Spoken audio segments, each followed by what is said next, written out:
ម៉ែឬក៏ទឹកខ្ជាយបងប្អូនហើយជាដំបូងនាងខ្ញុំទៅរកបន្លែដើម្បីធ្វើល្បាយនំបញ្ចុកបងប្អូនសម្រាប់អ្នកខេត្តស្វាយរៀង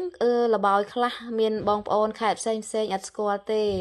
ហើយខ្លះទៀតគឺស្គាល់បងប្អូនដូចតែគ្នាទេជាដំបូងនាងខ្ញុំទៅបេះសណ្ដែកគួរបងប្អូនដោយសារតែខែនេះភ្លៀងច្រើនអញ្ចឹងដំណាំអ្វីផ្សេងគឺរីកលូតលាស់ឡើងខៀវស្រងាត់តែម្ដងដូចជាសណ្ដែកគួរនេះជាដើមគឺរីកធំល្អណាស់បងប្អូនបន្ទាប់មកទៀតនាងខ្ញុំទៅបេះដងវែកបងប្អូនអ្នកខេត្តផ្សេងប្រហែលជាឆ្ងល់ហើយ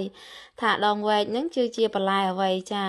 ដងវែកនេះយើងអាចធ្វើជាល្បាយនំចុកក៏បានស្លម្ជូរក៏បានដែរបងប្អូនហើយនឹង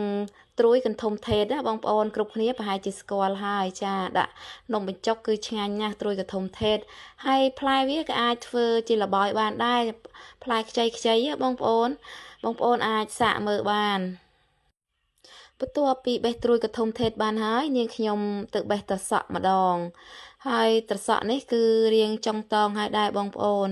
គឺមានផ្លែមិនសូវច្រើនទេហើយចុងតងក៏ពិតមែនប៉ុន្តែគឺខ្ចីល្អណាស់បងប្អូនតូចអញ្ចឹងណាចាត្រសក់មិនត្រឹមតែអាចធ្វើល្បាយនំបញ្ចុកបានទេដោយបងប្អូននឹងស្រាប់ហើយយកទៅធ្វើជាអន្លក់ជ្រលក់ជាមួយអ្វីក៏ត្រូវដែរហើយរសជាតិវិញគឺស្រួយឆ្ងាញ់ផ្អែមតែម្ដងបន្ទាប់ពីបេះត្រសក់បានហើយនាងខ្ញុំក៏ទៅក្រោយផ្ទះនាងខ្ញុំវិញម្ដងបងប្អូនដើម្បីបេះតាយ៉ងចេកធ្វើជាល្បាយដែរបងប្អូនចា